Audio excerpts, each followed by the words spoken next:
Hey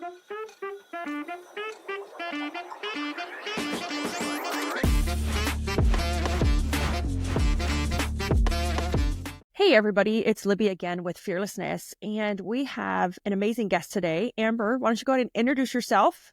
Tell everybody who you are, what you do, where you're at, and your story. My name is Amber, and I am the owner of Cowpoke Cleaning out of Northwest Oklahoma. So I got into this because, I have two kids. I'm a single mom, and, usually when people start businesses like this, it's out of desperation, right? So I was working at a coffee shop, and I was barely making ends meet, and I hit my knees one night, and I was like, Lord, I need a break. I need something to give. And I dreamed, ironically enough, about cleaning houses that night. And when I mentioned it to my grandmother the next morning, she was like, I actually had a dream about you cleaning houses last night too. And so to me, it was a sign that, that's where I needed to go. So I started cleaning houses on the side as a second income, and then it just got bigger from there. Took on a business partner, and that didn't go very well. And then after that, I decided that I couldn't do this by myself. I can't be the smartest person in the room. So I hired a business coach, CBF, Cleaning Business Fundamentals with Debbie Sardone, and here we are today. Yes. And so many of our guests have come from Debbie and her community. We love Cleaning Business Fundamentals. If you ever have any questions about it for our listeners, always comment and we can give you information and the link so that you can find out more about CBF. I am still a member of CBF and started out as a member of CBF as well, and a coach in CBF. Always forget that part. So love your story. I think many of us in this industry, or even in similar industries like lawn care, landscaping, construction, we all start out of almost necessity or desperation because of the low startup, right? The easy, I just got to learn the skill. For me, it was I needed the time freedom because I was going through a divorce or a separation to control my time. And it was such a low startup. And I didn't start cleaning though. I started organizing. Then I added the cleaning when I saw the recurring revenue in cleaning. Yes. But, I'm not sure if you're open to talking about it, but I would love to hear like the lessons you learned from having a partner. The reason I say the lessons I've learned is because I've had a partner too in other things. So a wise coach once told me, he said, 100% of partnerships end, but only 50% of marriages end in divorce. But 100% of partnerships in business end because either you die, you sell, or you buy them out. Yes. Well, mine was the latter of the three. I bought her out. It was just a difference in opinion on how to run the business and which direction we wanted to run it in. My direction is I wanted to be like, I homeschool my kids as well. So I wanted to be home with my kids more. When I started this, I wasn't homeschooling, but I wanted that to be an option. And so I wanted to go the direction of being a absentee owner. And, having that residual income and not having to worry about making ends meet while educating my children. And so I don't necessarily I can't speak on what she was actually really thinking or feeling. Yeah. Cause I'm not her, but it was just a difference in who was in charge of what. And any best advice that I could give is if you really want a partner, make sure that you have an ironclad responsibilities, like what they're going to do, what you're going to do, and what you guys are going to be in charge of. And make sure you also have it in writing so that you know what to fall back on, because that was our mistake, is we just winged it. We were like, oh yeah, she had her degree in accounting, and I was more of the customer service person. So she was going to do the back end, but then it ended up, our roles started getting mixed up, and then we didn't agree with where to spend money here, where to save it there, so on and so forth. So it's difficult. It is, I have a friend who owns a software, and they had announced that there were co-CEOs. And I'm like, oh God, please don't do that. I cringed when I saw that online. And it's because only one person can be in charge. And so I think when there's a partnership, I have to say that when me and Paul started Woot Recruit, we were a partnership. And this is one thing we did very well, is that we took turns deciding who was in charge, depending on who the company needed. Like, we were willing to step down and say, I'll go sit in marketing or I'll go sit in ops while you're the CEO. And we took turns every quarter assessing who did the company need at this time? Like, who had the proper skill set to lead the company through this quarter? And we would kind of take turns. That worked out really, really well because we were both willing to just kind of take that back seat. But I think when there's partnerships, we both want to be that entrepreneur. Like, we both want to be the owner. And it's hard. Yes. And I found it was even harder because I had actually started 3 years prior to bringing her on. So like, it was my baby and I was taking it in the direction that I wanted to take it in. And then I brought her on thinking, and see, this is the fearlessness, the negative self-talk. Like, I can't do this by myself. I have to have somebody else to help me. I can't do this by myself. So I, brought her on out of sheer desperation or fear of not being able to do it on my own. And then when it came to buying her out, there was that fear again. Yeah. So, yeah. I mean, that resonates with me because my story is similar but different. Organizing only has one owner, my cleaning company and organizing. But, with a Woot Recruit, we started, I had the process and I was using it. And then Paul helped me build it. So we started it together. There was no anything before the two of us, but he wanted to go a different direction. And we ended our relationship very mutually. It was very amicable. We went through an exercise called Vivid Vision years ago, and we discovered that we want the same end, but we don't have the same journey of how we're going to get there. And that's when we decided to part ways. And I had the same problem buying him out. I was like, oh my God, I can't do this by myself. I have no idea what I'm doing as a software owner. But neither did he, because he was a cleaning company owner. But it was that imposter syndrome that you have to like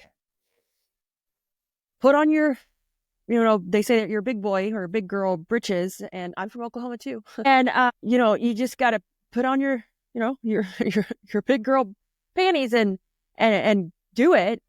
Or it's going to defeat you. So I had a moment of, luckily I had great people around me. I had a great COO who we had hired. Actually, Paul had hired him. And I had Chris and I had our team who helped me through that like month of total self-doubt of like, I'm going to hide from the world because one, how horrible of a person am I that someone didn't want to work with me no more? Like, I took it a little personal. Yeah. Exactly. Like, do I need to do a reset or assessment of myself? And then it was kind of like, how am I going to do this by myself? And luckily his name was Jim. He was our COO at the time. He was great. He was like, you have this, I'm here. Let's talk. Every day he checked on me. Like, here's what we're going to do today. And it was a brief moment of that, it's where that fearless comes in. And it's the same feeling. It happened in the opposite way. Now with another software, I just bought out my partner in that one. And only because he wants to focus on a certain segment of the industry. He wants to focus on lawn care. And I want to focus on cleaning. And so I'm buying him out and we're both excited. Like, there is no more imposter syndrome or like, because you've done it once, you kind of know what the other side looks like. You're not as fearful. He's excited because his focus isn't going to be divided anymore. I'm excited because I have more control over what I want to do for the industry itself. And not that he didn't let me change it. I'm excited because I can make changes faster. I don't have anybody to ask. But I love that story. And I think, you're right. I have a friend who, he told me the other day, he's got 22 LLCs. 22 LLCs, right? I'm an EO and he's in my forum. 22 LLCs. And I was like, man, that's a lot. But he loves partnerships. And I think it's really like, depends on how you're bred, right? It definitely takes a different mindset for sure to be a partner. Yeah. I'm a little too neurotic in. I have too much of a control issues. Like, it has to be done a certain way or I'm not happy. So I don't have a control issue, but I have a tidy issue. It's got to be like organized. I don't care what you do, just document it and put it in the right spot. So it's a level of control. I will say that. It's weird when it comes to control. Yes. I'm actually glad that you brought up the imposter syndrome. I've actually been, so part of what I learned about myself after the partnership ended was, not only the, oh my gosh, am I going to be able to do this by myself? But I also learned how to get through that imposter syndrome, to work through that fear. I think people tend to label the lack of, or not the lack of, imposter syndrome as a lack of confidence. Because if you think about it, when you say, oh, I don't know if I can do this by myself, you're lacking the confidence. And as you said, now you can do it again because you've been through it again. You can do it. So that's how we teach ourselves to get through that imposter syndrome. Recently, I actually listened to a podcast from Mel Robbins. I absolutely love her. She said the definition of confidence is the willingness to try. Mm-hmm. And that resonated really well, especially in this subject that we're talking about right now, because I don't know about you, but maybe not so much because you've done it a lot more than I have, but I had a little nervous when you approached me and said, hey, why don't you want to be on my podcast? I'm like, what does she see in me? So it's that, that nervousness, but I'm here. You are. Because I have the confidence to do it. The willingness to try. So I think as humans, we're not wired to have naturally have confidence. We have to build it. It's a strength. It's like a muscle we have to build. And we don't know that we can do it until we've done it. But Yep. You have to have the courage to step forward first. Yes. And that's what I say, fearlessness is the courage to walk through the fires of hell, Mm-hmm. not knowing how it's going to come out on the other side. You don't know, but you're willing to try it. Yes. Yes. And I love that example because I think that we also, on the other side, do a lot of things to ourselves that we knock down that confidence. We erode it and we don't even know we're doing it.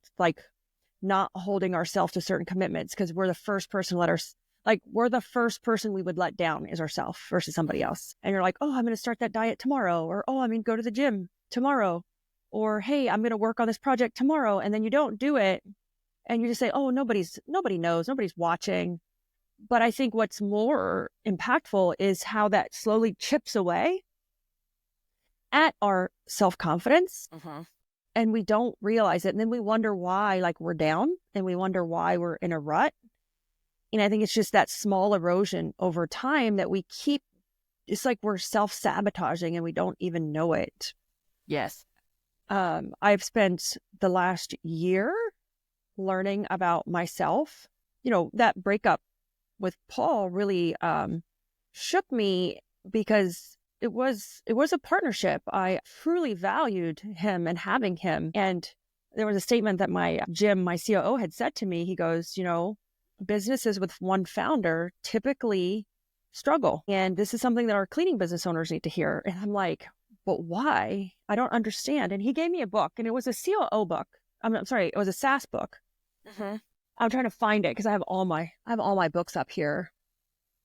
I've shared this statement before in the book. It's a SaaS book. It is called The Great CEO Within. And it was just the opening paragraph. And it was true to what Jim had told me. And I couldn't figure out, I'm like, why? Because he just said, I need to watch out that businesses with one owners, typically the owners burn out fast. And I see this in cleaning. I see this in lawn care. And when you go into software, there's a lot of owners. There's 4 owners to some software. You're like, holy crap, that's a lot of owners. Mm-hmm. And it's because there's only one person willing to work on the weekends, one person willing to put in all-nighters, one person willing to work without pay if they have to. One person. But when you have 2 owners, you can move twice as fast. Mm-hmm. When you have 4 owners, and then you wonder why some companies blow us out of the water, whether you're a software or a home service, how many owners do they have? They could have 4 investors working at night or working for nothing to get it up, or the money to put into it. And so I think sometimes we don't consider that. That's the benefit of a partnership. And in the book, it states, and that's the number one thing I took away from this silly book. Was burnout in single owner. Solo founders have high rates of burnout. The emotional burden is just too high than multiple owners or founders. And, just because for me, my partnership ended with Paul, we ended like on great terms. We're still friendly. I still talk to his wife. It didn't burn me from taking on another partnership. Mm. So, with my next software that I partnered with, I have the benefit of buying them out. So it helped build it fast. And then I'm getting a great deal like buying that portion out. So there's always a benefit. But I think that clear communication, the confidence that we need, but that's that phrase that a solo founder is more likely to burn out than a multiple. I could see that. Yeah. Cause like when it's only you only have, you to worry about, how are we going to make payroll next? Is this check going to come in on time? Is this person like, I don't know about other cleaning business owners, but when a technician calls me at 7:30 at night, like my heart automatically goes into my throat. Oh my gosh, what fire am I going to have to put out today? And like you're the only person moving this machine forward. You're the oil, you're the gas, you're you're everything. So I can see how that is definitely 100% true. Yeah. So I think this is a great topic. And, the imposter syndrome, the fearless, that it's not necessarily lack of courage. It's not knowing and going ahead and taking that risk of, I grew my cleaning company because it was me and Jeannie and Molly had like this competition of who could get to $1 million in the fastest, like in 3 years. Yes. And we both did it. I'm not both. All three of us did it. All three of us got our green jacket. I was a startup. Molly had closed down from COVID, but rebuilt back to $1 million. Jeannie was only a year old, but then closed down during COVID and started back up. And we did it. But man, during that time, I had some courage and some fearlessness in me. I mean, I made so many mistakes. I blew so much money trying to get to $1 million.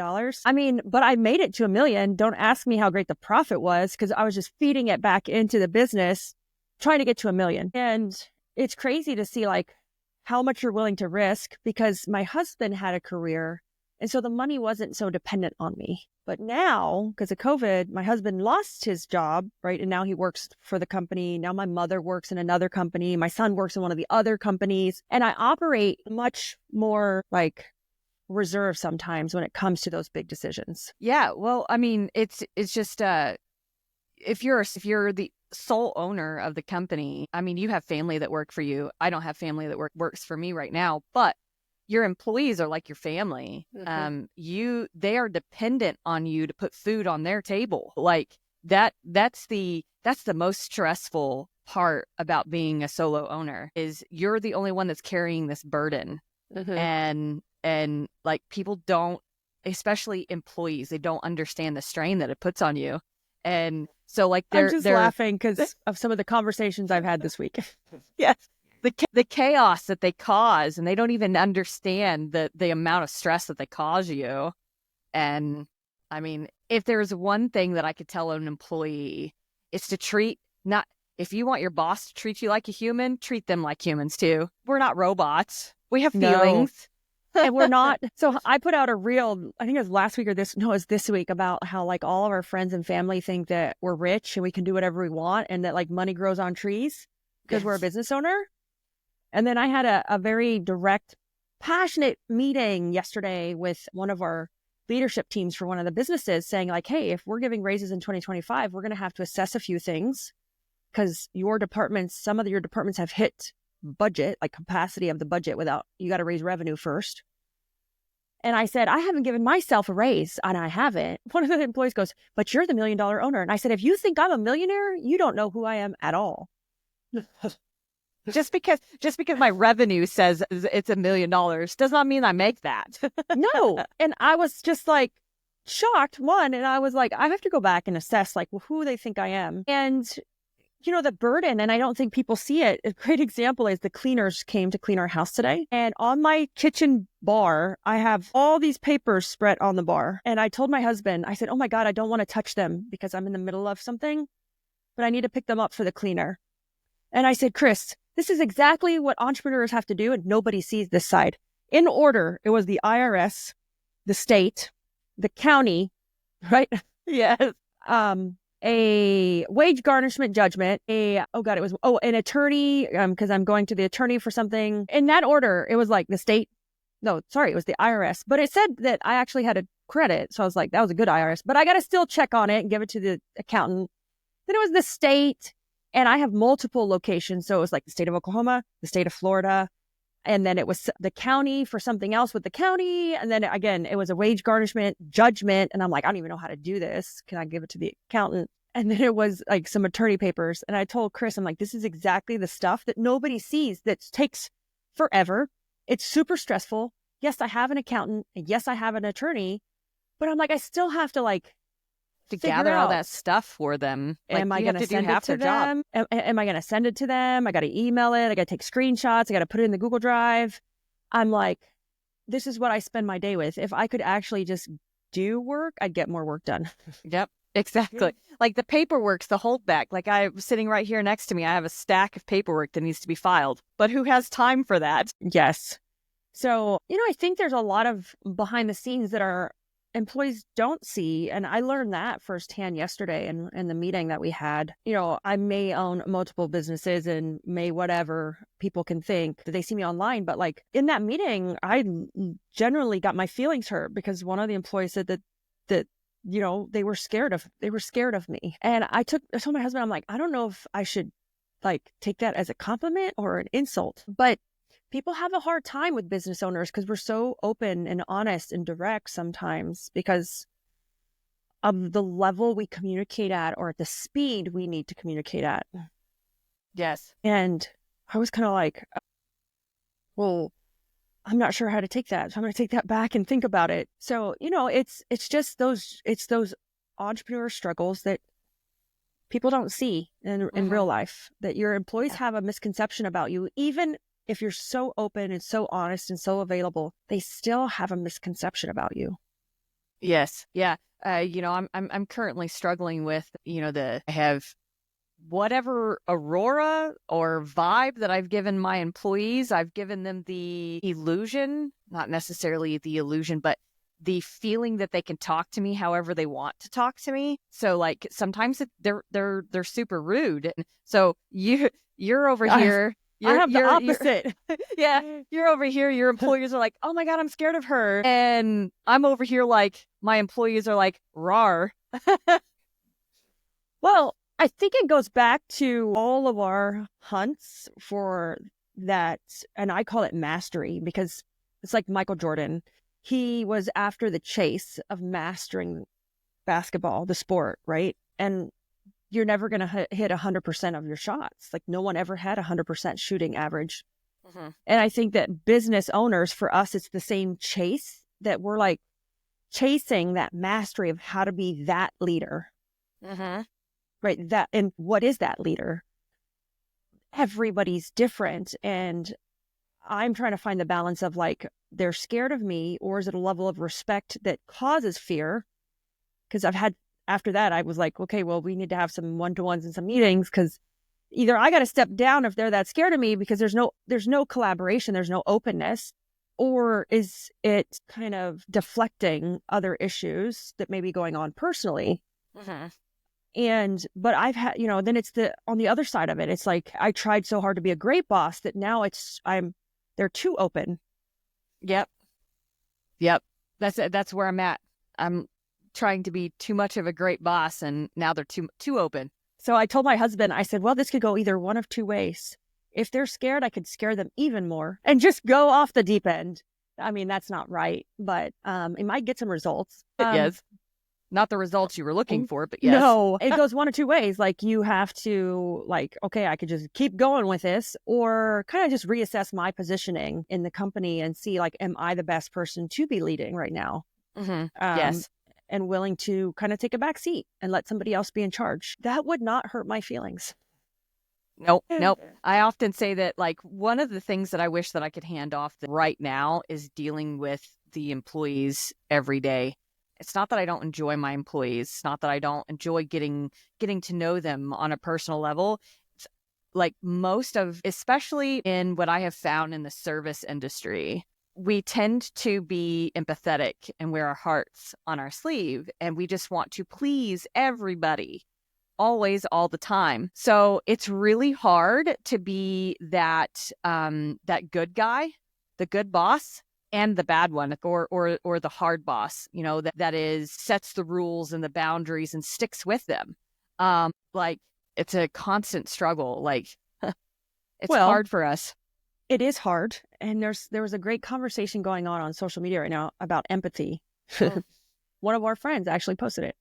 And she had said, I don't have any empathy. And like a ton of people like commented. And she goes, I didn't mean I don't care. She just meant like, I don't feel that I'm an empathetic person. Because all people are like, you need therapy, you need this. Like, And for me, and she goes, but why do we need empathy? Why do I have to feel what they're feeling? And I said, I think we have a misconception of what empathy is in business. To me, empathy in business means you have been heard. I heard you. And that's like as far as I take it. You've been heard. We hear you. Not I understand. Not like anything beyond them being heard. Because I may not understand. And I don't need to understand it. But the fact that they were heard and understood what they said, to me, that's empathy in business. And I think women get confused because we're naturally empathetic, which I think is a superpower in business, because big giant CEOs, big giant like corporate firms pay tons of money for men to go learn how to be empathetic, where that we have that natural tendency. So it's actually a superpower if we learn how to use it like properly. And I think that we think that empathy means we're going to kind of get run over, but that is only if we are taking that empathy like to another level versus like, heard you, I understand how you're feeling, but we need to like, let's move on to the issue on the table. And just being heard is what almost everybody wants. Even when a customer complains, I've taught my office, don't say a word. Don't let them complain. Listen. Like, don't even say a word. And after they stop, don't say anything. And it's, oh my God, I have trainings on this. It's hilarious. And we're like, don't say anything. And the customer will be like, are you there? And we're like, yes, we're just listening. And they're like, okay. And then they keep going. And then they're like, well, are you still there? Yeah, we're listening. And they have then talked themselves from complaining into the solution or resolution. And all I've taught the office to say is like, thank you so much. How can we make this right? And that diffuses like 99% of all issues, whether they're employee issues and employees kind of going like rogue, or a customer complaining about the job, the service, the quality. Don't say anything. Just listen. And that to me is empathy, because everyone wants to be heard. I've learned that with my employees too. Yeah. Usually whenever we're having a counseling session, I ask them, what do you think that it is that I should be doing? What is it that you need from me? This is what I'm hearing. So how can I help? How is it that, as your boss, as you being an employee of Cowpokes, how can we make this right? Yeah. And that's great. And we do the same thing with our customers. If you just listen, and your customers, when you do that to a customer on the phone, they are totally, totally thrown off, because they've never heard that before. Most people are so defensive, quick to react, quick to give a solution, quick to give a discount, quick to go do a reclean. But just listen and don't say a word. Let the silence be there and let them ask, are you still there? We're like, yeah. Oh, we're just waiting for you to finish. We're listening. It's like one of the greatest customer service tips. But I have another question that you mentioned earlier, and that was you had originally wanted to homeschool your kids. Are you homeschooling them? Yes, I have been homeschooling them since 2019. Awesome. We homeschool Yaya. That's why I ask. It's an adventure. Yes. And running a business by yourself and homeschooling and being a single mom, oh my gosh, you have to be like, I used to think super that I organized. was so organized. Yes, I used to think that I was so organized, but the bigger the company gets, the less organized I feel. So yeah, but I mean, you just got to set your mind to it. And, that breaking through that imposter syndrome, having the confidence to do it, and the pushing through that fear. That reminds me, I'm a Christian, and I believe in the Word, in God's Word, and in God's Word, He tells us that we should dwell upon that is which is praiseworthy. So in other words, don't dwell on those negative thoughts. My pastor likes to say, change your stinking thinking. Like, we're allowed to have those thoughts, because it's human nature. We're going to have those thoughts, but what we're not allowed to do is to dwell on it. Yeah. So a lot of, like, meditation has taught me a lot, learning how to meditate correctly. And it's not just sitting in a quiet room listening to music. It's actually like getting into this silent mind and knowing when and knowing that it's okay if that sneaky thought comes in. That's okay. You had it, accept it, let it go. So but that's the same thing. Learning how to meditate and learning how to let go of whatever thought that enters your mind also teaches you how to change your stinking thinking. And when you can change your stinking thinking, then you can get past that imposter syndrome, because you're not dwelling on that. I can't do this by myself. How am I ever going to do this? Well, so much I think of our bottlenecks, roadblocks, obstacles, whatever we want to call it, in business, in life, and in business, right? In business, they call them the valleys of despair. Oh my God.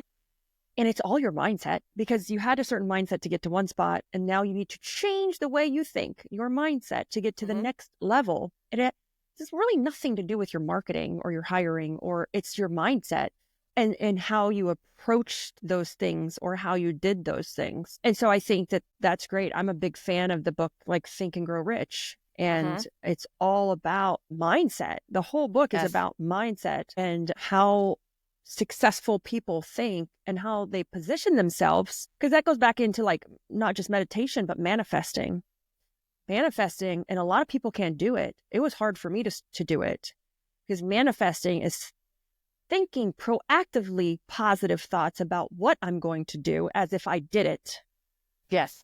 And sometimes we don't even have the confidence to say those things. I'm looking at the paper, because my affirmation paper from Think and Grow Rich is always taped to the front of my wall right here. And when I first started, I'm like, I sound like an idiot. That's so cheesy. But it's because you are at a subconscious level, don't even have the confidence sometimes to believe that you can achieve that. Yes. And it's just it's repeating that rhetoric in your head. I can do this. I am a multi-million-dollar company. I am a multi-million-dollar company. Over and over and over again. I like to say, when I talk to my technicians, in my company, I take their mental health, their mental journey very serious. When a technician comes in and they start talking, and I do this with my children too, and they start talking negative about, where they are in life, they're not going to be anywhere. I often look at them and say, you want to try that again? Because that is what keeps you in that position. When you allow yourself to dwell on those thoughts, you're letting them ferment, you're letting them grow. And in order to change that, it's okay to have those feelings. As soon as that thought comes into your mind, oh, I'm never going to be a multi-million-dollar company. Nope. Yes, I am. You correct yourself, just like you would correct your friend. Why are you talking about yourself in this way when you wouldn't allow your friend to talk about themselves this way? Or your children. Yeah. You would stop your kids in 5 seconds, but you do it to yourself all day long. Yep.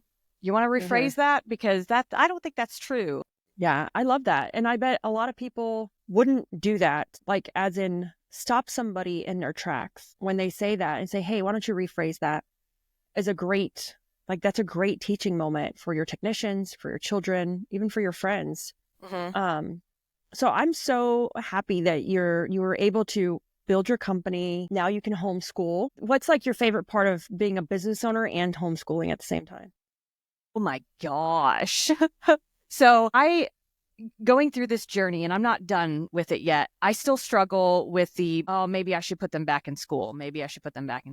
But the other day, my oldest, he's 12 years old. they watched the boxing fight between Evander Holyfield. No, Mike Tyson and the other guy. I can't remember. Yeah, the other guy, young Paul.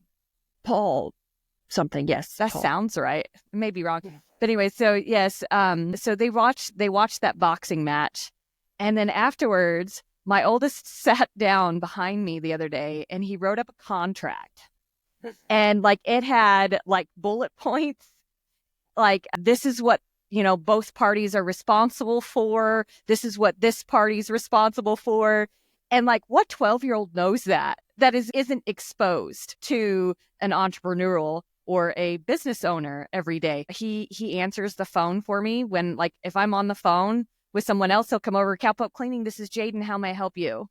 Awesome. And he'll write it down and go on, and like says, he told me, Mom, or asking him what he wants to be whenever he grows up, or what he wants to do when he gets out of high school. And he says, well, run a business.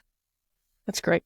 So that's my favorite part, is not only are my children getting the general education that they're getting, but they're also getting how conflict resolution. I'm in a 100 square foot, literally, like you can see the back wall. This is how big my office is.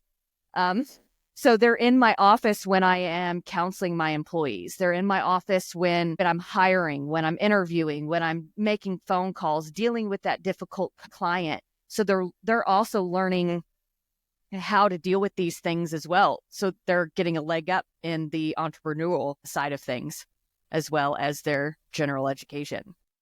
I love that. They're getting like real world experience. We homeschooled all of our children until they chose to go into public school. So my 26-year-old went in the 8th grade. Mm-hmm. My 16-year-old went in when he was in 7th grade, like halfway through the 7th grade year. They both have their reasonings for going in. Like Austin, who is 16 now and a junior, he went in because he wanted to play college ball. So he wanted to get in so he could play high school basketball at a particular high school. It was very strategic in what he wanted to do. But my kids, are not like, I think with that homeschooling benefit and that real world exposure, they're very independent. They're not dependent on friends or cliques. The girls love both of my boys because they don't need like that affirmation or dependency. They're very, very independent. Mm-hmm. Yes. And with Yaya, she's 6, and we have someone helping us do it because we're both very busy, a couple days a week, and then we take the rest of the days. But like today, she got to go read Lisa Chow, so she's one of our friends, book to a special needs class because her book was written for her son, or on behalf of her son, Anthony, who has special needs. And our very dear friend is a special needs teacher. And so Yaya has a podcast, so she talks about books all the time, and the school invited her to come read to the special needs school. And so That's just so nice. The benefit of being able to do that on a Wednesday afternoon, everybody's like, don't you have to go to school? She goes, no, I don't do school on Wednesdays. And they're like, what kind of school do you go to? Yeah. So it's just exposing them. Like she got to go on stage at CBF Live for like a brief second, and now her dream is to be on stage. Yes, that's awesome. And I'm like, really? She goes, yeah, next time I want to talk. I'm like, okay. More power to you. Yeah. There's a lot of people that actually have stage fright, girl. Come on. I know. She actually sold, like kind of outsold her class for Girl Scouts, the cookies. Mm-hmm. And she got to go on stage in front of the entire like Girl Scout. It was like the region. There was like I think 1,000 people in the audience. And she got to go on stage and introduce herself and how many cookies she sold. And she could not wait. She was waiting and waiting. She was so impatient because they started with the older kids and went to the younger segment. And I'm like, you are not normal. Yes. Yeah. Well, I mean, look who she's being raised by. I mean. Yeah. So and we love it because it also, and I get it if you don't have that ability to homeschool. Mm-hmm. But we can still expose them to different things after school, on the weekends. We love it though, because it doesn't, well, we're anchored right now because Austin's a junior, so we can do things and go places, but only temporarily for short periods of time. But we love like not being so anchored to something. Yes, you definitely, homeschooling it opens up it opens the world up. The world is your oyster because you can leave tomorrow and be gone for 2 weeks and not have to worry about the truancy officer coming and giving you a visit, But at the same time, in those 2 weeks, you're still giving your kid an education. When we take vacations, we try to slip in a little bit of educational, visits when we go on vacation. So, I mean, Yeah. and like you said, homeschooling isn't for everybody. I didn't think I wouldn't have the patience if it was somebody else's kid, to be honest. Some people don't have the patience to teach their own children, and that's fine. But also, like you said, there are other ways that you can expose them to the ability to be independent, to give them a leg up in the workforce by leading them by example, not letting fear stop you from achieving the goals that you want with your business, and talking to your kids about your goals and how you're going to achieve them and what steps you're going to take, and letting them in on the process of how you are succeeding and what you're using to do it and what failed, what worked, what didn't work. Because not only can you learn from your failures, but you can also learn from somebody else's. What better way than to learn from somebody else's failures? Because then you don't have to go through it. Yeah. What is it? The who, not how? Mm-hmm. No, I love that. We personally, in our family, we do a couples quarterly planning every quarter. And then we do a family planning before we do the business. And the reason I do this is so that I know how much to give and how much I have to give to the business. And also that the business is in line with the family, my family plans and my family values and my couple's values. But that being said, when you do that, you are including that spouse or husband or partner and those kids in the journey. And then they're not so, Mom, why are you working all the time? Like, Mom, what are you doing? Like, can you stop? Like, then they understand why you're working all the time. Then they want to help. Then they understand what you're trying to achieve and why, versus never including them in anything, I think is a big, big mistake. I have a ton of people that reach out to me because they ask me, how did I get Chris so on board with what I'm doing? And well, I can tell you, I epically failed the first time, like epic. And I never thought that I had the ability to help or coach or teach people because who am I kind of thing. Until I look back and I said, oh my gosh, I've been in a horrible relationship. I've been through divorce. I've been through separation. I've been through a custody battle. Like I've had businesses that have failed. I've lived with an alcoholic, an addict. I'm like, I have a ton of experience on what not to do. Yep. And I have so many people that reach out to me about how do you get your family on board? How do they understand your vision? And I think the first step is communicating it versus dumping, like you said, all that negative stuff, right? Because we're always talking about the things that went wrong in the business on our spouses and our kids, and then they don't want to hear about the business. Yes, precisely. I mean, we all know negativity spreads a lot faster than positivity. I mean, we can even translate you seen social media? Yeah. We can even translate that into our own relationship. So what do you focus on the most in your relationship? Like the negative parts outshine the positive parts. So in order to bring the excitement, the want to become an entrepreneurial to your children, your family, your friends, whoever, whatever, telling them the positive things along with the negative things helps a lot, instead of just as human beings tend to complain a lot. We do. And if we would just change that rhetoric in our head, the negative thoughts we give ourselves, Why do you think we do that? Why? Man, It's into philosophy and history kind of. Yes. I wonder why do we do that? I don't know. Me neither. We can speculate about it all day. And it's probably the what's the word I'm looking for? It's probably the fallback of living in a fallen world. Yeah, I think a lot of it has to do, and this is not the answer at all, but that statement, like you're a product of your environment. So if we look back at, our parents, our grandparents, how we were raised, who we were raised around, what did we hear when we were a child? How did we create solution, or how did we, like you said, you're teaching them conflict resolution and skills that they're not going to necessarily learn at school. I think if we look back at those things, that has a big influence for sure on that mindset. And that is so hard to change. Yes. We are a product in spite of or because of our environment. Yeah. We can choose to take that, what is his name? Canadian philosopher. What is his name? He says, it's not just him that says it, but you can have two kids raised by the same parents and they are two different people. Yeah. And they also look at their childhood completely different. Oh my God. Yes. My sister, I'm like, I don't know what house she was living in, because her recollection of how we grew up is different than mine.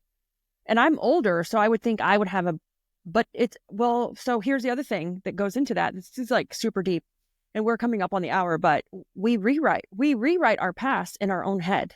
Mm-hmm. Yes. And you can rewrite your past any way you want. Not that it's right or wrong, but you do rewrite it and you don't even know you do it. Yes. Mm-hmm. Yeah. Yes, we do. Because, for a long time in my life, I was in complete denial about like some of the abuse and some of what I had to live with when I was with my ex, when he was at his worst moments, the infidelity, and I almost like erased it from my memory, because I thought that it was, people would look at me like, oh my God, I can't believe she let that happen to her. Like, oh my God, I can't believe she. And so I almost erased it from my memory and rewrote that past until I had like a life-changing moment or an epiphany that said, I'm never going to get to the next level unless I address those things. Uh-huh. I'm never going to get to where I want to go unless I stop lying to myself, stop rewriting the past, and go back and address those things and use them to help other people who might be going through the same thing. It comes full circle into the changing the rhetoric in our minds. We have the power to change who we are. And as entrepreneurs, I don't know about you, but it doesn't infuriate me. It kind of irritates me a little bit. Like, why are you why? Why are you staying in one spot? Change it if you don't like it, because you can. You can. And that goes to the Benjamin Hardy book, like, be your future self now. Mm-hmm. Yes. Yes. Whatever that is, but be it now. You can be it. That's the beauty of it, is that you can be anything you want to be. But first you have to start. Who said that? Who said it when, you have to show up every day as if you are the person you want to be tomorrow? I don't remember, but I know the quote. And which is so true. So true. Yeah. That's why I get up every day and put a hat on. Put a hat on. I don't put a hat on every day. But I used, or marketing hat or yeah. I used to not get dressed. And especially when you started working from home, mm-hmm. I felt myself kind of slip. I'm like, oh, I was put yoga pants on today. And I'm like, no, I can't do that. Like, no matter if I'm working from home or working from the office, who do I want to be tomorrow? That's the person I need to be today. Yes. Yes. And, but we're going to wrap up. I have loved this conversation. This was great. Amber, I think you and I think very similar and very alike, and love that we both have cleaning companies. We both homeschool our kids, and we just have a lot of alignment in the way we think about business and life. So I love that. Yes. And for our listeners, if you want to find more about Amber, we're going to have her information to her business in the show notes and the comments as well, so that you can check her out. And if you want to hear more episodes, make sure to subscribe to the Fearlessness podcast. And Amber, I want to thank you for being a guest, and it was great. Thank you.